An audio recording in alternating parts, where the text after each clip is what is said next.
verskyn u lig vir die nasies, 'n vreugdeglans om die mense te verlig, tot die hele wêreld kan sien u is die lig. Mag u lig hier deur ons skyn.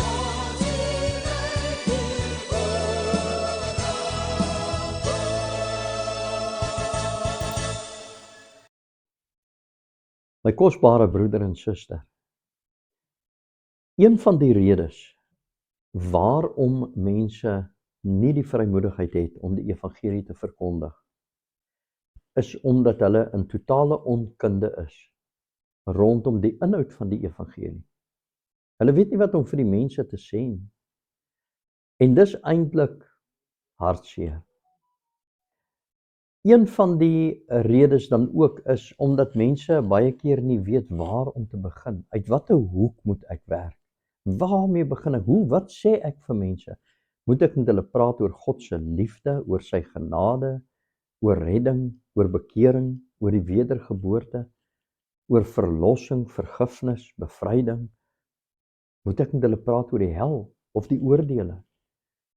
Wel, in hierdie sessie wil ek vir jou help om te verstaan dat dit maak nie sin om sommer net weg te val en te praat oor Christus, wat die antwoord is. Dit is eintlik die goeie nuus. Want jy sien, goeie nuus maak nie sin as goeie nuus nie sin maak nie. Het jy gehoor wat sê ek? Goeie nuus maak nie sin as goeie nuus nie sin maak nie. Kom ek verduidelik vir jou. Ekskuus tog, as jy by 'n dokter kom en daardie dokter sê vir jou sommer net, kom ons sê jy het gegaan om want jy het griep. Jy het die vorige dag griep gehad, jy het hom gesien en nou gaan jy vir jou opvolgbesoek. Hier kom jy by hom. En hy sê vir jou, luister, jy moet onmiddellik hospitaal toe want jy moet 'n hartoortplanting kry. En ek het vir jou baie goeie nuus. Ons het klare skenker. Iemand wat nou net dood is en sy hart wag klaar vir jou, jy moet geopereer word. Dokter, waarvan praat jy? Ek bedoel, ek het griep. Waarvan praat jy? Dit maak net nie vir my sin nie. Dokter, ek is jammer, maar jy het iemand anders se leer daar weet. Maar kom ons sê, jy kom by die dokter. En die dokter sê vir jou, jy moet sit. En hy sê vir jou, luister, jy het nou wel griepsimptome gehad, maar eintlik is daar 'n groter probleem. En hy haal die ekstraalplate uit wat hy die vorige dag van jou geneem het en hy sê vir jou, kyk nou hierso. Kom ek verduidelik vir jou. Kyk wat aangaan met jou hart. Sien jy? En hy wys vir jou die blokkasies wat daar in jou hart is. En hy wys vir jou in watter toestand jou hart is. En hy sê vir jou, luister, as jy na die statistiek kyk van mense wat hierdie selfde probleem gehad het, dan het hulle net 7 dae geleef. So wat ek nou vir jou sê is dat jy nog net 7 dae oor het om te leef. Maar weet jy wat? Ek het vir jou goeie nuus. Jy sien, die oomblik wanneer die dokter vir jou nou jou verlore toestand vertel of die toestand, jou mediese toestand vertel, raak jy benoud en skielik besef jy, maar ek het hulp nodig. Nou is jy gereed vir die goeie nuus. Nou is jy ontvanklik vir die goeie nuus, want die dokter het jou nou deeglik voorberei. En nou sê hy vir jou, maar die goeie nuus is, daar is 'n bed beskikbaar in die hospitaal, die chirurge en almal staan reg, hulle wag net vir jou om by die hospitaal op te daag, en die wonderlike is dat ons ook vir jou 'n hart het. Daar was 'n pasiënt wat vanmôre gesterf het, hulle het sy hart uitgehaal, hulle wag net vir jou, dis die goeie nuus. Nou maak dit vir jou sin. Jy het gesien in die ekstraalplate in watter toestand jou hart is. En nou verstaan jy jou kondisie. Jy sien, die slegte nuus het jou nou voorberei vir die goeie nuus. Dit is soos 'n boer wat deur sy land ry en hy berei die land eers voor, sodat die land die saad kan ontvang. Hy gooi nie net die saad uit op harde grond nie. Ek dink hulle noem dit, hy grop die land eers, voordat hy plant. So hy berei die land voor. En so moet die sondaar voorberei word om die goeie nuus te ontvang. Want jy sien, wanneer die sondaar nie besef hoe verlore hy is, gaan hy nie 'n behoefte hê om gered te word nie. En daarom is dit die werk van die evangelis om op so 'n wyse die evangelie te verkondig dat die goeie nuus vir hom gaan sin maak. Dat hy na Christus gaan kyk met die regte oë. Jy sien, daar is verskillende maniere om na Christus te kyk, die verlosser en die redder. Die meeste mense kyk na Christus as, ja, hy is die seun van God, hy is die redder van die wêreld, hy is die verlosser, maar dit maak geen verskil in hulle lewe nie. Daardie mense het geen verhouding met hom nie.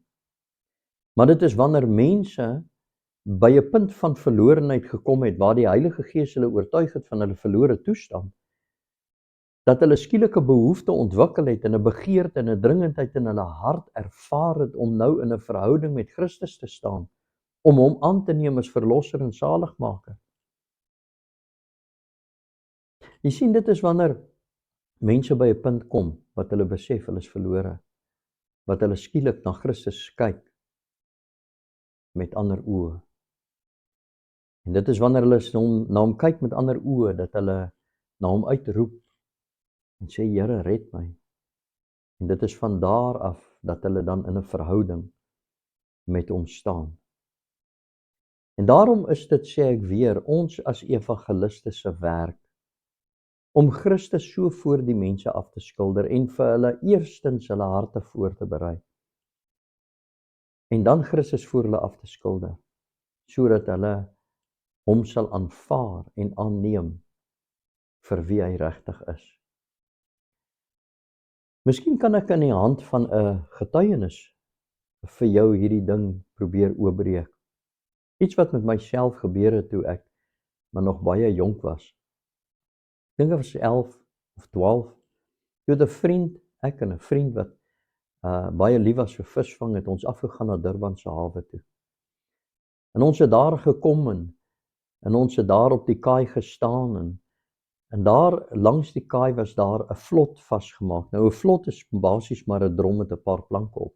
Ons het op hierdie vlot geklim en gevoel ons gaan 'n bietjie dieper in die hawe in, want ons ou visstokkies wil nie so ver ingooi nie. Dan gaan ons nou die grootes uittrek. Ons het op die vlot geklim en toe ons daar opklim het daar 'n Indiër gestaan wat ook vis gevang het en wat ons het ons nie eens gesteer aan hom nie.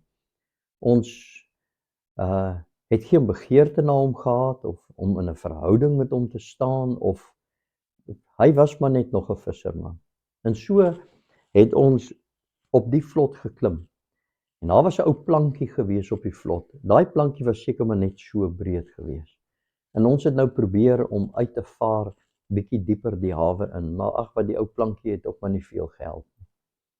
En met die gesukkel en met die opgewondenheid van die avontuur om nou die grootes te gaan uittrek, het ons nie agtergekom dat die wind besig was om op te kom. En die wind was besig om ons nader te vat aan die kanaal waarin die groot vragskepe vaar in die hawe. En weet julle, die volgende oomblik, toe hoor ons hierdie ontsaglike geluid.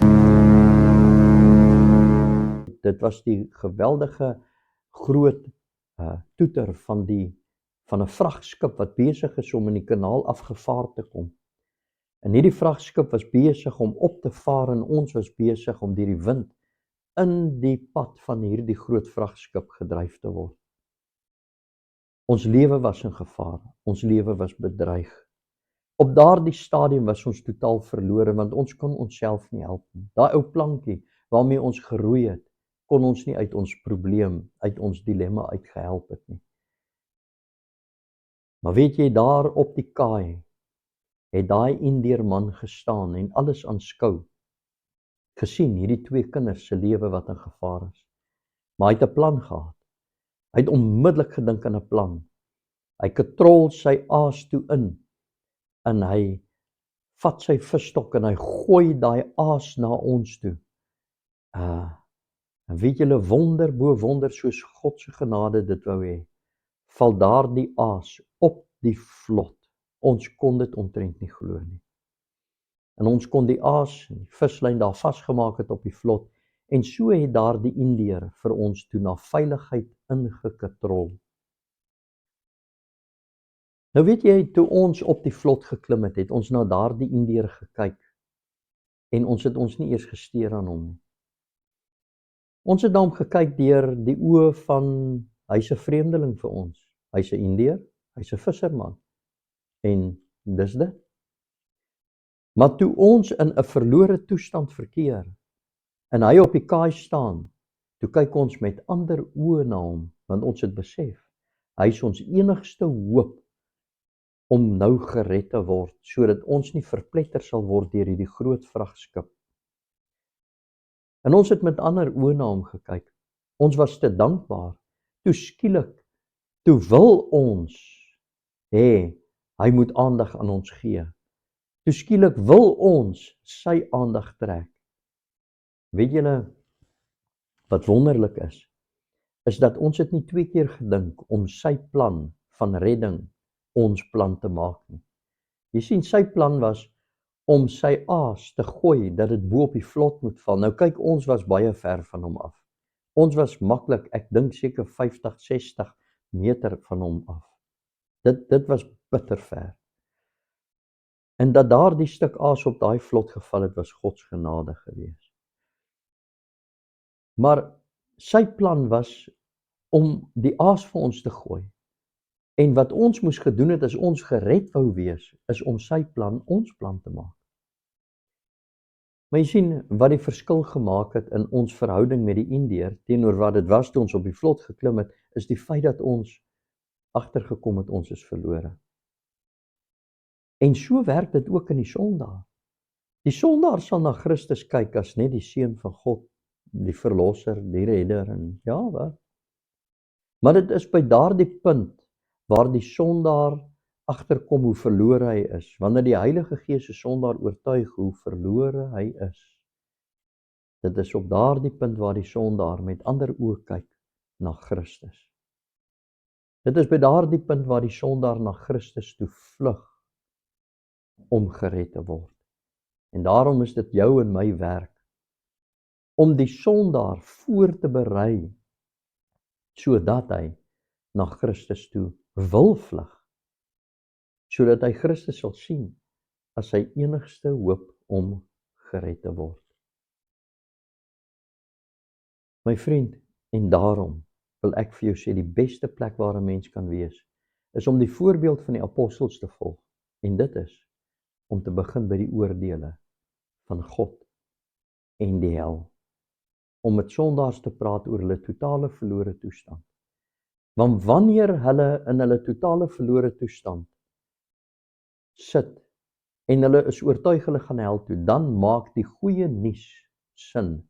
Jy sien, dit is deur hulle verlore toestand aan hulle mooi uit te beeld, dat jy hulle harte voorberei om die goeie nuus van Christus, wat hulle enigste hoop is om gered te word, om dit te aanvaar, en dat dit vir hulle sal sin maak. Ek hoop jy verstaan dit. Nou, ek gaan nou in die volgende sessie, hierdie was nou sessie 2, en ek gaan nou in die volgende sessie, sessie 3, gaan ek vir jou verduidelik hoe ons die wet gebruik, om die sondaar na Christus toe te dryf, of laat ek dit eerder so sê, ek gaan vir jou verduidelik, hoe die wet die sondaar na Christus toe dryf. Baie interessant, en ek dink jy sal dit baie geniet. So ek sien jou dan in sessie 3.